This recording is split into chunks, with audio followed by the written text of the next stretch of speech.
Hello everyone, ಯಾರೆಲ್ಲ ಉದ್ಯೋಗಕ್ಕೋಸ್ಕರ ಕಾಯ್ತಾ ಇದ್ದೀರಾ ಅವ್ರಿಗೆಲ್ಲರೂ ಕೂಡ ಗುಡ್ ನ್ಯೂಸ್ ಅಂತಲೇ ಹೇಳ್ಬೋದು.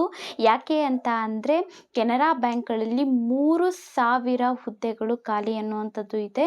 ಅಪ್ರೆಂಟಿಸ್ ಆಗಿ ನೀವು ಹುದ್ದೆಯನ್ನು ಮಾಡಬಹುದು. ಇದಕ್ಕೋಸ್ಕರ ಅರ್ಜಿಯನ್ನು ಕೂಡ ಆಹ್ವಾನ ಮಾಡಲಾಗ್ತಾ ಇದೆ. ಇದ್ರ ಬಗ್ಗೆ ನಾನು ಈ ಒಂದು ವಿಡಿಯೋದೊಳಗಡೆ ಕಂಪ್ಲೀಟ್ ಇನ್ಫಾರ್ಮೇಷನನ್ನು ಕೊಡ್ತೀನಿ. ನೀವು ಏನು ಮಾಡಿರಬೇಕು, ವಯೋಮಿತಿ ಆಗಿರಲಿ ಮತ್ತು ಎಜುಕೇಷನಲ್ ಕ್ವಾಲಿಫಿಕೇಷನ್ ಏನು ಅನ್ನೋವಂಥದ್ದು ಪ್ರತಿಯೊಂದನ್ನು ಕೂಡ ಇದೇ ವಿಡಿಯೋದೊಳಗಡೆ ನಾನು ಹೇಳ್ತೀನಿ. ಹಾಗಾಗಿ ಎಲ್ಲೂ ಕೂಡ ಸ್ಕಿಪ್ ಮಾಡ್ದಲೇ ನೀವು ಈ ಒಂದು ವಿಡಿಯೋನ ನೋಡಿ ಅಂತ ಹೇಳ್ತೀನಿ. ಅದಕ್ಕೂ ಮುಂಚೆ ನೀವಿನ್ನೂ ನನ್ನ ಚಾನಲ್ಗೆ ಸಬ್ಸ್ಕ್ರೈಬ್ ಮಾಡಿಲ್ಲ ಅಂದರೆ ದಯವಿಟ್ಟು ಹೋಗಿ ಸಬ್ಸ್ಕ್ರೈಬ್ ಮಾಡಿ.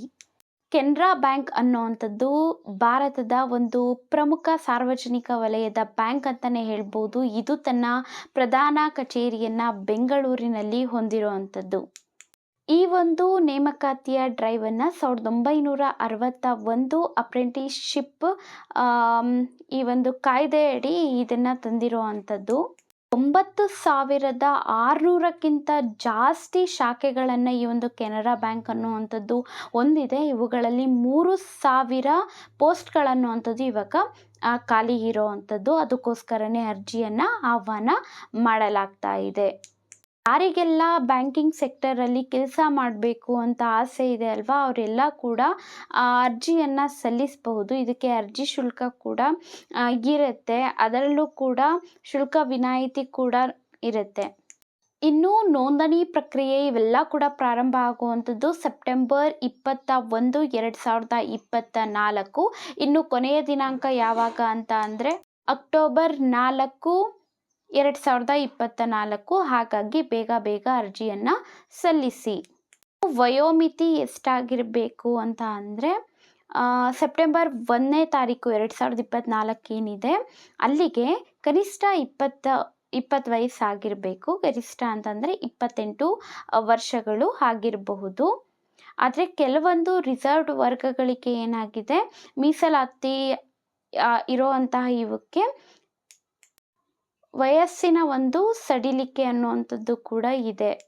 ಇನ್ನು ಶೈಕ್ಷಣಿಕ ಅರ್ಹತೆಯ ವಿಚಾರಕ್ಕೆ ಬರುವಂಥದ್ದಾದರೆ ಸರ್ಕಾರದಿಂದ ಮಾನ್ಯತೆ ಪಡೆದಿರುವಂತಹ ವಿಶ್ವವಿದ್ಯಾಲಯದಲ್ಲಿ ನೀವು ಪದವಿಯನ್ನು ಪೂರ್ಣಗೊಳಿಸಿರಬೇಕು.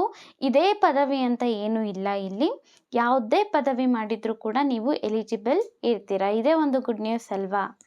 ಇನ್ನು ಅರ್ಜಿ ಶುಲ್ಕ ಎಷ್ಟು ಅಂತಂದರೆ 500 ರೂಪಾಯಿಗಳ ಅರ್ಜಿ ಶುಲ್ಕ ಅನ್ನುವಂಥದ್ದು ಇದೆ. ಒಂದು ವೇಳೆ SC ST ಯಾರಾದರೂ ಇದ್ದರೆ ಈ ಥರದವ್ರಿಗೇನು ಒಂದು ಸ್ವಲ್ಪ ವಿನಾಯಿತಿಯನ್ನು ಕೂಡ ಕೊಡಲಾಗಿದೆ.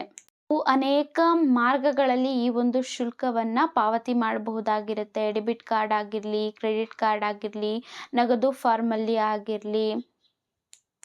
ಎಷ್ಟೊಂದು ಜನಕ್ಕೆ ಡೌಟ್ ಬರೋ ಅಂಥದ್ದು ಆಯ್ಕೆ ಪ್ರಕ್ರಿಯೆ ಹೆಂಗಿರುತ್ತೆ, ಯಾವುದಾದ್ರೂ ಎಕ್ಸಾಮ್ ಇರುತ್ತೆ, ಯಾವ ಥರ ಅಂತಂದರೆ ಇದನ್ನು ಮೆರಿಟ್ ಲಿಸ್ಟ್ನಲ್ಲಿ ತಗೊಳ್ಳೋ ಅಂಥದ್ದು.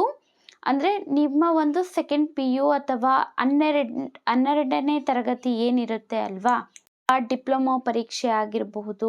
ಇವಾಗ PU ಮಾಡ್ದಲೇ ಇರೋವಂಥವ್ರು, ಡಿಪ್ಲೊಮೊ ಮಾಡಿರೋವಂಥವ್ರು, ಈ ಥರ ಯಾರು ಇರ್ತಾರೆ ಅವ್ರದ್ದು ಎಲ್ಲ ಕೂಡ ಮೆರಿಟ್ ಲಿಸ್ಟಲ್ಲಿ ಮೆರಿಟ್ ಆಧಾರದ ಮೇಲೆ ಆಯ್ಕೆಯನ್ನು ಮಾಡ್ಕೊಳ್ಳೋ ಅಂಥದ್ದು. ಡಾಕ್ಯುಮೆಂಟ್ ವೆರಿಫಿಕೇಷನನ್ನು ಮಾಡಿ ಕೊನೆಯದಾಗಿ ಒಂದೇ ಒಂದು ಎಕ್ಸಾಮನ್ನು ಇಡ್ತಾರೆ. ಅದು ಕೂಡ ಸಿಂಪಲ್ ಆಗಿ ಸ್ಥಳೀಯ ಭಾಷೆಯ ಒಂದು ಎಕ್ಸಾಮನ್ನು ಇಡೋ ಅಂಥದ್ದು. ಇನ್ನು ಯಾವ ಥರ ನೀವು ಅಪ್ಲೈ ಮಾಡಬಹುದು ಅಂತ ಅಂದರೆ ಕೆನರಾ ಬ್ಯಾಂಕ್ ನೇಮಕಾತಿಯ ಒಂದು ಪೇಜ್ ಇರುತ್ತೆ. ಅದಕ್ಕೆ ಭೇಟಿಯನ್ನು ನೀಡಿಬಿಟ್ಟು ನೀವು ಆನ್ಲೈನಲ್ಲಿನೇ ಅಪ್ಲೈ ಮಾಡಬೇಕಾಗಿ ಇರುತ್ತೆ. ಅಕ್ಟೋಬರ್ 4ನೇ ತಾರೀಕಿನ ಒಳಗಡೆ ನೀವು ಅರ್ಜಿಯನ್ನು ಸಲ್ಲಿಸಬೇಕು. ಮತ್ತು ಅವಾಗವಾಗ ವೆಬ್ಸೈಟ್ಗೆ ಕೂಡ ಹೋಗಿ ಚೆಕ್ ಮಾಡ್ತಾ ಇರಿ. ಯಾರ್ಯಾರಿಗೆಲ್ಲ ಬ್ಯಾಂಕಿಂಗ್ ಸೆಕ್ಟರಲ್ಲಿ ಕೆಲಸ ಮಾಡಬೇಕು ಅಂತ ಇರುತ್ತೆ ಅಲ್ವಾ, ಅವ್ರಿಗೆ ಇಂಟ್ರೆಸ್ಟ್ ಇದ್ದೇ ಇರುತ್ತೆ. ಹಾಗಾಗಿ ಅರ್ಜಿಯನ್ನು ಸಲ್ಲಿಸಬಹುದು ನೀವು.